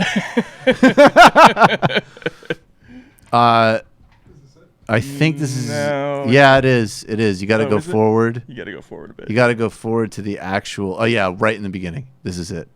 This is pretty fun, guys. If 4 champions. Wait, I thought it was them. Guys, congratulations on an amazing night. Pete Andre coming all the way into town. Rafa Roger. No, it's going to be a clip where they're actually playing together. Playing I think in like it a is smaller this. Arena. It might be this. It's just you just got to see them actually on the court together. Oh, go to the next one. I think that's the next one. Things get ugly. Yeah, this between looks like this one. Things get. Can I hear it? Pause it. Sorry. This is actually really. I love this. This is awesome.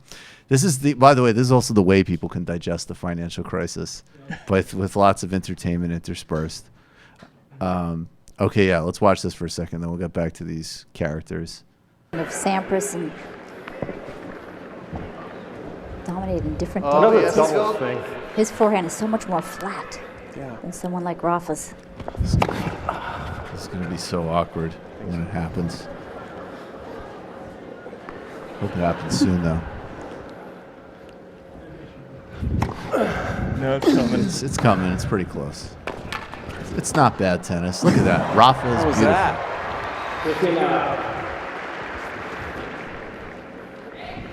Everybody just loves each other. That was a good shot. Thank you. I like Rafa and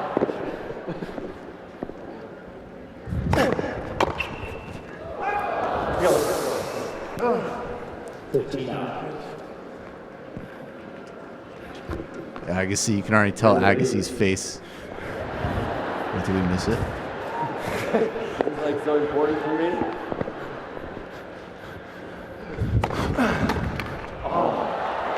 Federer said we're in the lead. It's really the first time they have led. You always have to go get serious, huh, Pete? Yeah, now we're starting. I like this.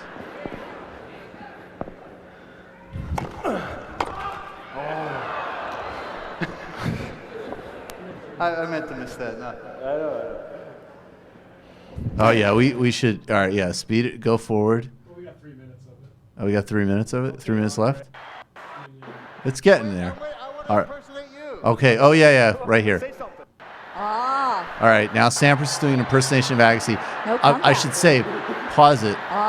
What's about to happen is Agassi's going to say, "I want to do an impersonation of you." In Agassi's book, he said Sampras was a notoriously bad tipper. So this is where it comes from.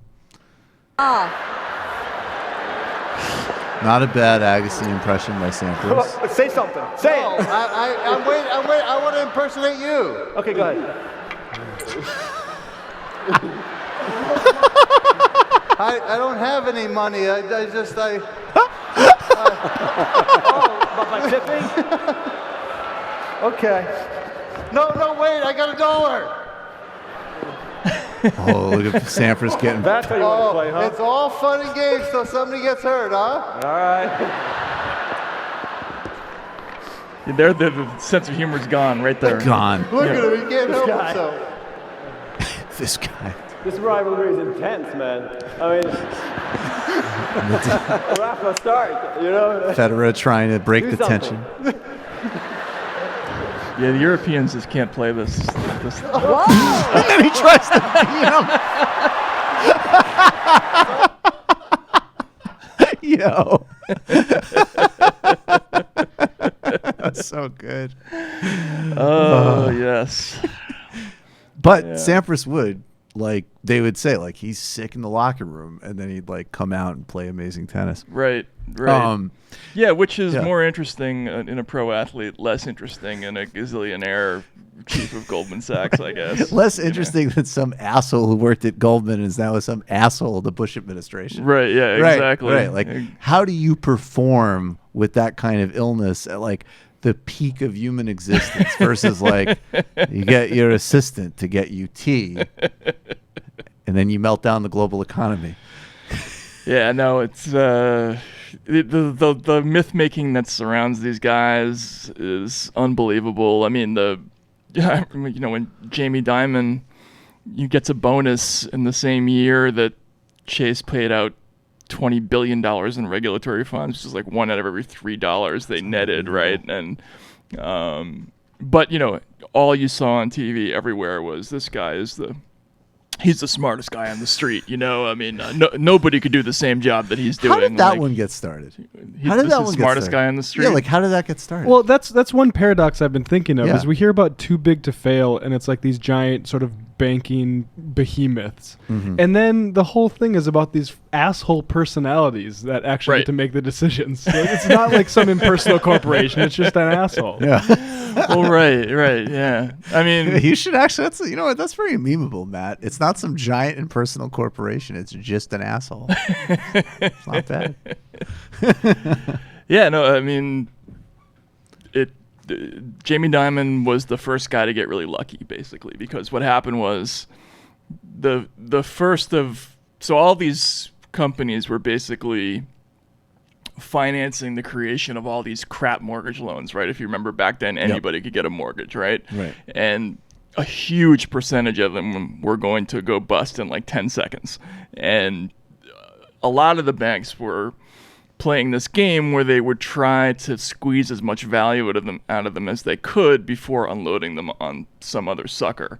And the banks that got killed, like pension funds, insurance companies, other hedge funds, but typically the victim was like somebody's retirement fund. That was or Fannie and Freddie even, like that was a typical. But some of the banks were really dumb, got caught holding this stuff too long. Dick Fold, Lehman.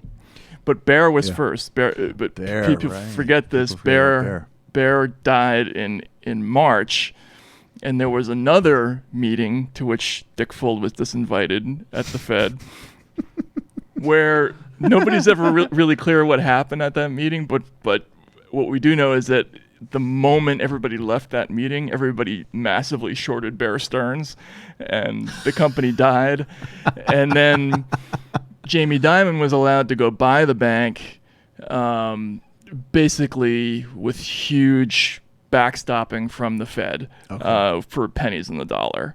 So again, the central problem with all of this is that all of this mischief, the reason we couldn't let companies like Bear just die is because they were too big, right? This was the core problem.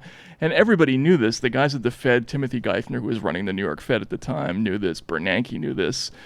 So what do? They make the companies bigger. Like that was their solution. They just decided to take this, dying toxic firm Bear and just stuff it into Bear Stearns, make us eat all of the losses, and then you created Jamie Dimon, and that's where this legend, that's literally where the brand comes from. Yeah, that's where that's where it all starts. The legend of this guy's the smartest guy in the room. It's because he wasn't broke at that moment, so they got the opportunity to get a federally aided, massively discounted purchase of one of the top 5 investment banks in the world.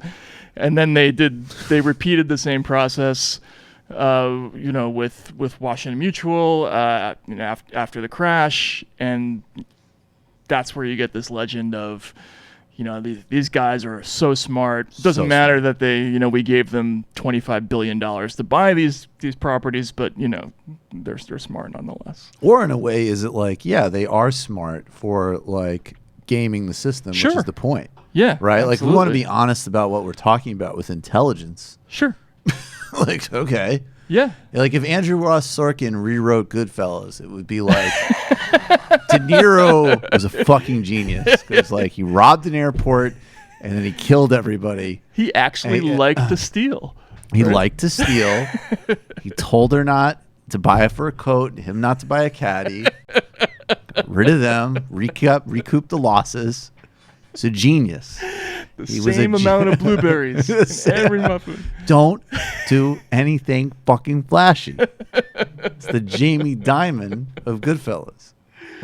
That's what it should have been. That's what we needed. We need a Nick Pileggi to do Too Big to Fail, right? Absolutely. Well, I think that would have been. I mean, I'm sure I stole this from you. It had to have been. But I remember one time I was at a gym. And I don't even know, it was like literally like at a fucking treadmill or something. And like, it was a guy who liked to have conversations at the gym. I do not. And he was some finance dude. And he tried, and somehow we got into this something. Mm-hmm. And I really don't remember what he's talking about, but I'm sure this type of analogy would have been something I would have built from you or maybe one or two other people. And I was like, yeah, but isn't that like the scene in Goodfellas where you guys like light a restaurant on fire, collecting insurance? And it was so funny because he started being like, at first he was all like, well, I mean, like, no offense, like you're a really smart guy, but it's like I've worked on the street. And and then I gave him that. And he's just like, yeah, that's basically true. I was like, right. Now let me do my fucking run. Listen to Nas. Actually, that scene it's totally like if you were going to talk about like a leverage buyout, it's totally it's the mob bust out. It's exactly what it is. We're going to use somebody else's credit to run up a huge tab, and we're going to pay ourselves massive bonuses out of that, and then when the company dies, it's like it's your problem. We'll just light it on fire. Like that's basically business slow. Fuck you. Fire in the kitchen. Fuck you. Should have sold more toys. Yeah, should have. Exactly. That's KB Toys right there. Should have faked more signatures on like condo developments in Florida and Nevada. Like. What is the myth that we've been all paid back supposedly? What's that one? Well, I mean, that's a tough one to counter. I've talked about this a lot because first of all, just defining what is and is not the bailout is kind of tough. Right. If you just want to talk about the TARP, which was the part that came out of the actual Treasury, meaning our taxpayer money. That was a little bit less than $700 billion. Mm-hmm. And yeah, they did pay that back. But most of the bailout came in the form of these sort of emergency Fed lending programs. And, it really depends on who you talk to. Some people say we spent $14 trillion on that. Other people say it was, 5.6 trillion. The special inspector says we had a net outlay of 3.3 trillion, which would mean that we not outlaid, but spent about the amount of the annual budget of the United States on the bailout. But it's really impossible to say how much of that money has really been paid back. And then there's the other part of could that money have been paid back if we hadn't massively subsidized all of these firms with programs like quantitative easing, where we're basically just giving them free money and like hand over fist. Whereas you could have just sent tax rebates to homeowners, like, here, stay in your house. Here's bottom-up quantitative easing. Yeah, we could have. Why the hell not that? We could have paid off every subprime mortgage in America entirely for $1.4 trillion. So So that's fucking enraging. Actually, that's like really. I try to keep it with a little bit of fun and bullshit going on, but what the fuck? And the funny part about that is I think one of the reasons why that wasn't even contemplated as a solution, right, gets into the whole AIG bailout, because a lot of these companies had a massive short position against their own mortgage instruments. So the losses didn't come from the actual mortgages. Like, there aren't enough poor people in the world to cause that big a hole in the economy. Right. The losses came from the bets on the mortgages. Right. And this whole gigantic synthetic economy we've built around sort of derivative instruments, credit default swaps, stuff like that. So it's people betting on pools of mortgages, and people betting on those pools. If we had paid off all those mortgages, none of those bets would have been paid off. So a lot of companies, like in the AIG bailout, like Goldman got $13 billion just through that bailout. A lot of it was probably because they were betting against mortgages. If we had paid off all the mortgages, they're not getting that money. So right.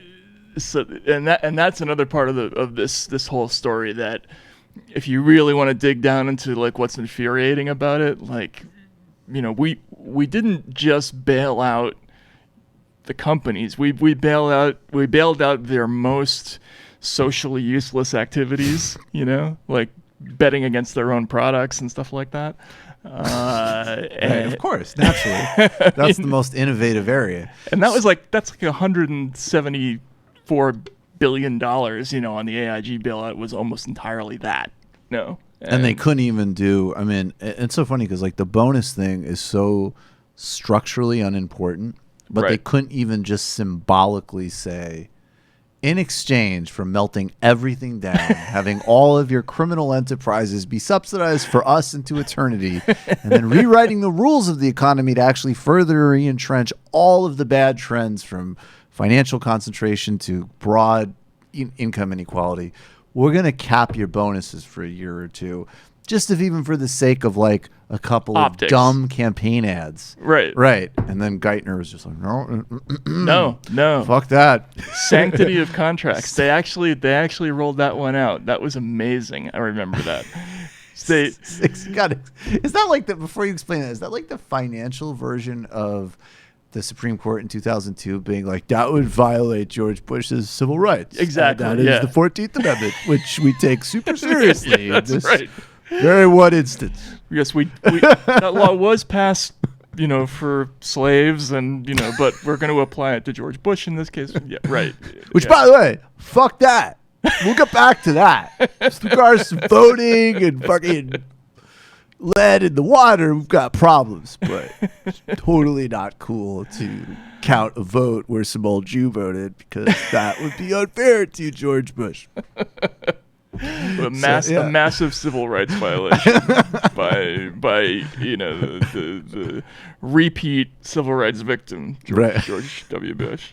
Yeah. And so they literally said sanctity of contract. So they were going to just pay everybody. So one of the things that they did when the state effectively for a while was running AIG, and they were just sort of paying everybody whatever the management of the old management of the company was telling them to pay, and they were saying, oh, we need to spend a lot of money for talent retention, but then there came this moment. I bet.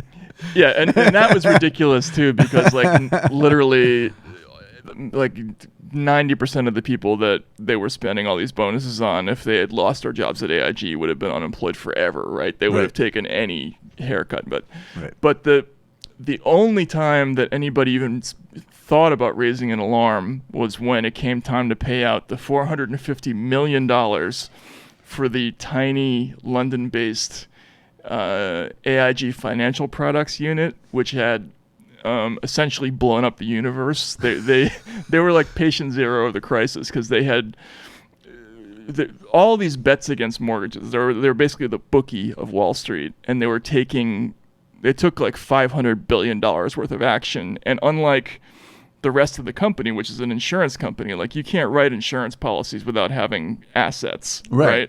But you can sell credit default swaps without having a dime. Oh, hell yeah, dude. Yeah, great. Yeah, it's great. So they wrote like... So this little unit in London. London, right? Like this, run by this guy. If you can find a picture of him, Joe Cassano. He's like the biggest asshole in the universe. Joe Cassano, Matt? Yeah. Matt, can you find a picture of Joe Cassano? Cassano. Without any capital at all, they just basically took in like $500 billion worth of bets. And all of that ended up helping destroy the company, which helped cause the financial crisis and everything. And instead of putting those people in jail, this motherfucker, this guy, yeah, exactly, this guy.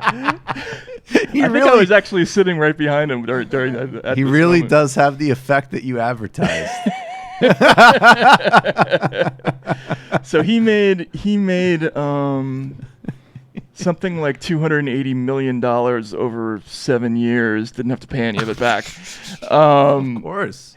But AIG insisted on paying the $450 million in bonuses owed to this one tiny unit in London that had essentially destroyed the universe. And their argument was, well, if we don't pay it, the entire system of contracts will be at risk, and we have to honor contracts. Trust. Otherwise, capitalism, and people bought that.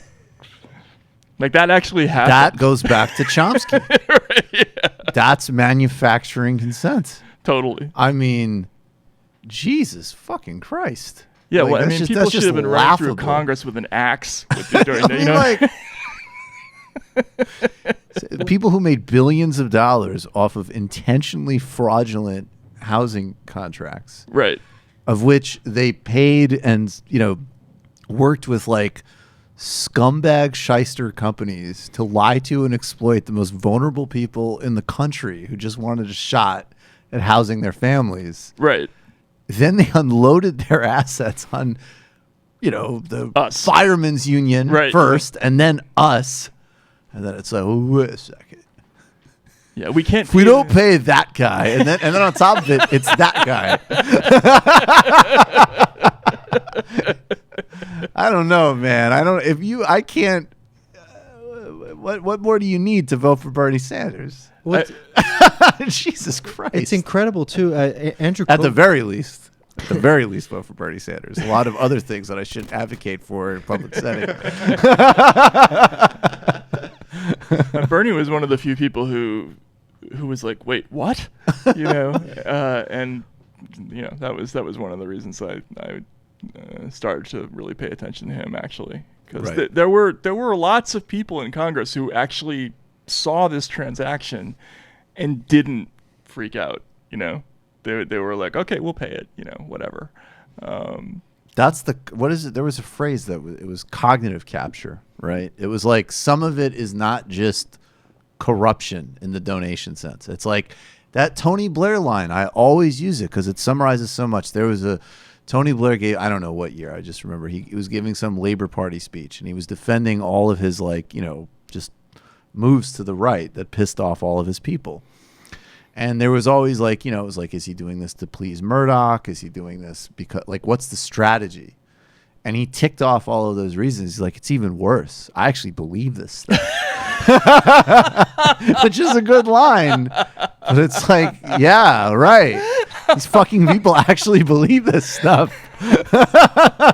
That is funny. That would be the worst reason of all. Yeah. Right, exactly. That's pretty funny. Yeah. Well, it's kind of an interesting moment we're in right now, I think, because there's been a little bit of movement. There are some people who were hacks for a long time, but now they're like, oh, wait a second, we can actually do this. We can actually say Medicare for all. We can actually say, oh yeah, fuck the banks. Oh, cool. I actually would like to say that. Right. And then the other people are like, no, I really am committed to this tiny slice of Westchester politics. That's my shit. That's the other thing that was really amazing about that time period was right after all that shit. This guy, right? Who we still have to look at. Yeah, we still have to look at him. We paid him all that money. Goldman, like instantaneously after getting a TARP bailout, after getting the $13 billion from the AIG bailout, like their first quarter in 2009 was like a record bonus period. You know what I mean? So like they didn't even like pretend that they were gonna like tighten the belt at all. They went right back to spending the money, and right after that, you started to see these articles in the news that were like, "Where's all the anger coming from?" You know, like. Why is everybody so pissed? Yeah, people out there like they're angry for the sake of being angry, and then that sort of trope in the news persisted for years and years and years. And when Occupy happened, it became like this thing in the press, like it was sort of the wither the anger towards Wall Street article, which was just like astonishing to me, like because if anybody who actually followed the story understood these guys were like high grade ripoff artists who had hijacked every last cent from basically from old ladies, right? Like literally, yeah. Like we think of the person who calls up on the phone to your grandmother and tries to sell her an overpriced magazine subscription. Like that's the person we would chop up with an axe, right? Fuck that, yeah. Right? Lowest of the low. Lowest of the low. And right. That's what this was. This was institutionalized that, right? Right. And yet, like, to this day, we still have this, where's all the anger coming from? Like I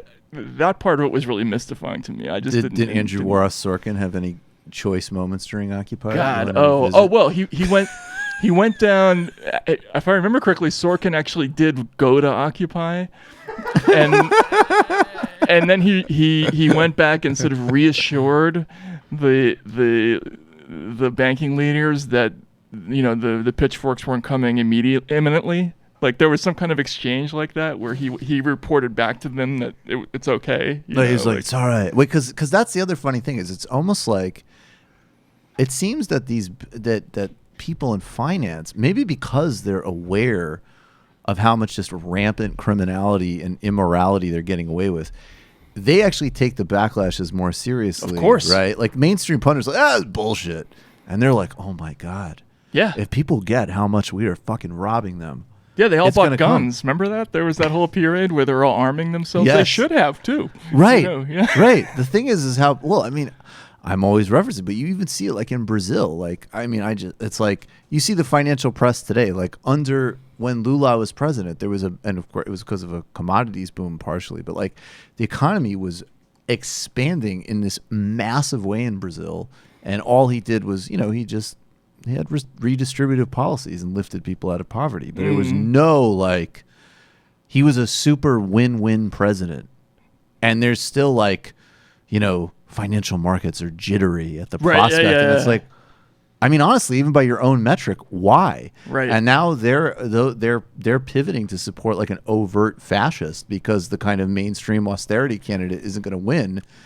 And, obviously, look, I would support the radical, we're just going to take all your shit option. Those are my politics. But it's just amazing because it's like they're not running against Chavez. They're running against a social democratic party that everybody did well under, and it freaks them out. Yeah, no, we can't have even that. Yeah. That can't be countenanced at all. It's so incredible. Yeah. So Sorkin went and he assured everybody that and then did you have conversations with peers where they would be like, why are they doing this?